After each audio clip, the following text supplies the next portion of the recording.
유다 14장 6절에서 12절 말씀 우리 함께 같이 읽겠습니다. 그때 유다 자손이 길갈에 있는 여호수아에게 나오고 그니스 사람 여분네 아들 갈렙이 여호수아에게 말하되 여호와께서 가데스바네아에서 나와 당신에게 대하여 하나님의 사람 모세에게 이르신 일을 당신이 아시는 바라. 내 나이 40세에 여호와의 종 모세가 가데스바네아에서 나를 보내어 이 땅을 정탐하게 하였으므로 내가 성실한 마음으로 그에게 보고하였고 나와 함께 올라갔던 내 형제들은 백성의 간담을 높게 하였으나 나는 내 하나님 여호와께 충성하였으므로 그날에 모세가 맹세하여 이르되 내가 내 하나님 여호와께 충성하였은즉 내 발로 밟는 땅은 영원히 너와 네 자손의 기업이 되리라 하였나이다. 이제 보소서, 여호와께서 이 말씀을 모세에게 이르신 때로부터 이스라엘이 광야에서 방황한 이 45년 동안을 여호와께서 말씀하신 대로 나를 생존하게 하셨나이다. 오늘 내가 85세로 된 모세가 나를 보내던 날과 같이 오늘도 내가 여전히 강건하니 내 힘이 그때나 지금이나 같아서 싸움에나 출입에 감당할 수 있으니 그날에 여호와께서 말씀하신 이 산지를 지금 내게 주소서. 당신도 그날에 들으셨거니와 그곳에는 아낙 사람이 있고 그 성읍들은 크고 견고할지라도 여호와께서 나와 함께 하시면 내가 여호와께서 말씀하신 대로 그들을 쫓아내리이다 하니. 아멘. 할렐루야. 오늘 말씀의 제목을 부끄럽지 않은 추억, 이런 제목으로 말씀을 나눠보고자 합니다. 본문은 이 요단 서편에 가나안의 땅을 분배하는 이야기를 기록을 하고 있습니다. 그래서 1절에서 5절까지는 그 전반적인 방법을 어떻게 요단 서편 가나안 땅을 분배하는가 말을 하고 있고 6절부터 15절까지는 특별히 갈렙이 하나님 앞에 기업을 요구하는 그런 내용들을 기록하고 있습니다. 오늘 1절부터 6절까지 쭉 살펴보면 그 가나안 땅을 5절까지 보면 분배하는데 어떻게 분배하느냐, 제비뽑기를 한다 하는 것입니다. 제비뽑기를 한다고 하는 건 의미가 있는데, 첫째는 어떤 땅을 주셔도 하나님이 허락하신 것임을 고백하겠다 하는 그런 믿음을 전제로 하는 것들이고, 두 번째로는 시시비비를 말하지 않겠다 하는 거예요. 하다 보면 어떤 사람은 뭐 저기 가고 싶은데 저기가 안 될 수도 있고, 뭐 여기를 택하고 싶은데 안 될 수도 있는 거예요. 그래서 여기든 저기든 공평하게 제비뽑기로 되었으니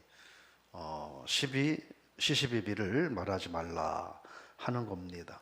결국은 하나님이 행하시는 일에 순종한다 하는 고백이 있는 겁니다. 근데요, 보면은 우리가 다 읽어보진 않았지만 그 4절에 보면 같이 읽어볼까요? 이는 요셉의 자손이 므낫세와 에브라임의 두 지파가 되었습니다. 이 땅에서 레위 사람에게 아무 분기도 주지 아니하고 다만 거주할 성읍들과 가축과 재산을 위한 목초지만 주었으니. 어제 말씀드린 것처럼 레위 지파에게 원래 돌아가야 할 땅을 에브라임과 므낫세 지파에게 분배해 줬다, 이렇게 말씀을 드렸습니다. 그럼 우리가 질문이 있죠. 왜 유독 요셉 지파만 두 지파로 나눴느냐? 욕심 있을 수 있잖아요. 뭐 예를 들어 나도 아들이 둘이 있는데 우리 아들도 각각 지파를 따로 나눠가지고 땅을 각각 분배받으면 뭐 큰 민족이 땅을 받지만 그러다 우리 가문이 더 많은 영역을 차지하니까 좋은 거 아니겠습니까? 근데 왜 유독 요셉 지파만 두 지파로 인정을 하느냐 하는 거죠. 그건 뭘 때문일까요? 야곱이 이 가나안에서 굶주림으로 어려움을 겪어서 아주 죽어가고 있을 때에 요셉이 애굽에서 총리로 있었고, 그로 인하여 야곱의 가족들이 애굽으로 옮겨가게 되고, 그래서 거기에서 가뭄을 면하고 잘 살 수 있게 되었던 그런 그 가족들이 모두가 위기에서 구원받을 수 있는 그런 역할을 했던 게 누구냐면 요셉이었다는 거죠.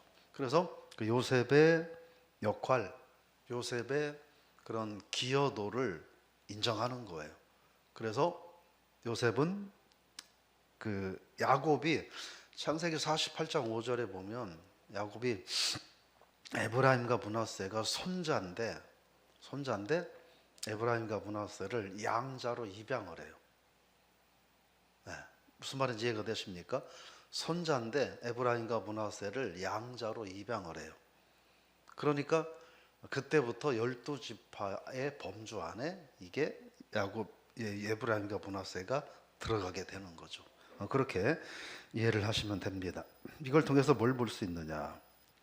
지난날에 뭐 자기가 원했든 원하지 않았든 뭐 어쨌든 공동체나 또 하나님의 백성들을 위해서 영향력을 발휘해서 돕고 헌신한 사람들의 노고와 수고는 하나님이 결코 외면하지 않는다 하는 거예요. 여러분이 하나님의 교회에서 에라 모르겠다 뭐 내 맘대로 신앙생활을 한다 하면서 충분히 일할 수 있고 영향력이 있는데 그거를 사용하지 않으면 하나님은 여러분들에게 갚아줄 게 없습니다. 그러나 여러분이 갖고 있는 영향력과 여러 가지 힘으로 하나님 영광을 위해서, 교회를 위해서, 성도들을 위해서 헌신하고 희생하고 충성하면 하나님이 반드시 인정하고 갚아준다 하는 것입니다. 그 사실을 믿으시고 여러분 믿음으로 살 수 있기를 축복합니다. 갈렙이라고 하는 말은 우리나라로 말하면 그냥 뭐 그런 표현이에요. 사실은 새벽에 사용하기 적절하지 않은 표현이지만 갈렙이라는 이름의 뜻은 개라는 뜻이에요. 개. 근데 그 의미는 뭐냐면 아주 주인에게 충성된, 아주 신실하고 충성된 그런 성향을 가졌다, 이런 의미로 보시면 됩니다. 끝없는 충성과 애정을 갖고 있다 하는 거예요. 근데 갈렙은 순수한 이스라엘 혈통이 아닙니다. 그리스 사람 여분네 아들이라고 하는 표현을 통해서 보면 순수한 히브리 사람이 아니에요. 잡종이에요. 잡족, 혼혈이에요. 그런데도 45년 전에 가나안 땅을 정탐하는 정탐꾼으로 선정이 됐다고 하는 것은 여호수아가 가나안의 정탐꾼으로 선정이 되었던 것과 여호수아와 갈렙이 나중에 중요한 지도자로 등장하는 걸 보면 이 12명의 정탐꾼들은 그냥 야 니네 할 일 없으니까 갔다 와 이게 아니라 이스라엘 백성들 가운데서도 그들은 지도자가 될 수 있었던 사람들이었다는 거죠. 그러니까 45년 전에 40의 나이에 이방 혈통이 섞인 잡족으로 혈통이 섞여 있는 사람이었는데 장래가 촉망되는 지도자로 먼저 가나안 땅을 가서 정탐할 수 있는 인정을 받는 사람이었다 하는 것을 우리가 기억해야 합니다. 그러면서 이제 7절 말씀 같이 읽어볼까요? 내 나이 40살에 여호와의 종 모세가 가데스 바네아에서 나를 보내어 이 땅을 정탐하게 하였으므로 내가 성실한 마음으로 그에게 보고하였고. 지금 이 얘기를 하고 있는 갈렙의 나이는 85살이에요. 85세. 근데 말하기를 85세 된 나이에 내가 45년 전에 라는 얘기예요. 45년 전에 라는 이야기예요. 45년 전에 했던 자기의 말, 행동, 삶의 흔적들을 좀 회상하는 거예요. 근데 45년 전에, 여러분 45년 전에 뭐하고 살았습니까? 45년 전에 어떤 사람은 여전히 성실하게 믿음 안에 살았던 사람이 있고 어떤 사람은 하나님과 아무 상관없이 부끄러운 삶을 살았던 사람도 있을 거예요. 그래서 우리가 45년 전의 삶을 회상한다 하면 참 내가 왜 그렇게 살았지 하고 후회되고 부끄러운 추억을 가진 사람도 있을 것이고 또 반대로 45년 전에도 나는 그때 해도 하나님 앞에 믿음으로 열심히 아름답게 살았노라 라고 고백할 수 있는 사람이 있을 수 있는 거죠. 갈렙은 어떤 사람이었느냐? 45년 전에 자기의 삶을 지금 되돌아보아도 조금도 하나님 앞에 부끄럽지 않고 그때 당시에 그의 판단과 고백과 삶이 너무나 현명하고 하나님 기뻐하는 삶이었었다 라는 것을 부끄럽지 않게 되돌아볼 수 있는 그런 인생이었다고 하는 겁니다. 여러분, 인생만 놓고 봐도 그냥 그 사람이 현재 뭐가 이렇든 저렇든 하나님 앞에서는 축복되고 성공된 인생이 아니겠습니까? 그래서 오늘 제목을 부끄럽지 않은 추억이라고 잡아봤는데, 45년 전에 조금 더 부끄럽지 않게 살았다고 하는 겁니다. 무엇이 부끄럽지 않았느냐? 하나님 앞에 부끄럽지 않았다는 거예요. 하나님 앞에 부끄럽지 않았다. 45년까지 갈 거 없고 20년 전만 되돌아보면 어떻게 살았느냐? 하나님 앞에 정말 형편없고 부끄러운 삶을 살았는가? 아니면 20년 전을 되돌아봐도 나는 하나님 앞에 떳떳하고 정말 후회 없는 그런 삶을 살았노라 말할 수 있는가 하는 것이죠. 그래서 이 여호수아, 이 갈렙의 모습을 보며 부끄러움 없이 살았다. 그런데 나만을 위해 산 게 아니라 나는 그때 45년 전에도 하나님 앞에 정정당당하고 떳떳하게 성실하게 충성되게 살았다. 이렇게 고백하는 갈렙의 모습을 볼 수 있습니다. 그게 7절에서 하는 이야기예요. 성실한 마음으로 나는 살았다. 그런데 8절에 보면 나머지 10명의 사람들은 백성들을 두려움에 떨게 했다. 그러니까 여전히 이런 사람 저런 사람은 있는 거예요. 하나님의 교회가 있을 때 여전히 뭐가 어떠하든 하나님 앞에 헌신하고 예배하고 충성하는 사람이 있고, 뭐를 해도 충성하지 않고 삐딱하게 신앙생활하고 하나님 앞에 부끄러운 삶을 사는 사람은 여전히 있는 거예요. 그런데 나중에 여러분이 하나님 앞에 돌아볼 때 부끄럽지 않은 삶을 살 수 있기를 저 이름으로 부탁을 드리며 축원합니다. 여호수아에겐 갈렙은 그 얘기예요. 나는 45년 전에도 부끄럽지 않게 살았다. 그런데 그때에도 10명의 똑같은 사람들은 정말 백성들을 혼돈에 빠지게 하고 민족을 도탄에 빠지게 하는, 죄를 범하게 하는 그런 삶을 살았다. 그러나 나는 그렇게 살지 않았다. 그걸 지금 85세에 당당하게 얘기할 수 있는 거예요. 전 생각을 해봤거든요. 여호수아 이 갈렙의 이 고백이 85세가 돼서 요즘 말로 말하면 거의 이렇게 치매가 돼가지고 자기의 삶의 부끄러운 거 조금도 기억하지 못하고 이렇게 망상에 젖어서 이런 이야기를 했을까라는 거예요. 아니라는 거예요. 그 얘기가. 그거를 오늘 성경에서 입증을 하고 있습니다. 여러분, 그러면서 9절 읽어봅니다. 그날에 모세가 맹세하여 이르되 내가 내 하나님 여호와께 충성하였은즉 내 발로 밟는 땅은 영원히 너와 자손의 기업이 되리라 하였나이다. 45년 전의 얘기예요. 그러니까 45년 전에 갈렙이 하나님 앞에 믿음의 삶을, 부끄럽지 않은 삶을 살았는데 그 즉시 그에게 하나님의 축복과 보상이 주어졌다는 거예요. 그건 뭐예요? 네가 죽지 않고 나머지 사람들은 모두 여기서 죽을 건데 너는 죽지 않고 가나안 땅에 들어가서 축복의 땅을 얻게 될 것이다 라는 하나님의 약속이, 보상이 주어졌다는 것입니다. 그러면서 이제 10절 말씀 보면 읽어봅니다. 이제 보소서 여호와께서 이 말씀을 모세에게 이르신 때로부터 이스라엘 광야에서 방황한 이 45년 동안을 여호와께서 말씀하신 대로 나를 생존하게 하셨나이다. 내가 오늘 85세로 돼. 9절에서 하나님이 즉각적으로 보상을 약속하신 그 말씀을 이루셨다는 거예요.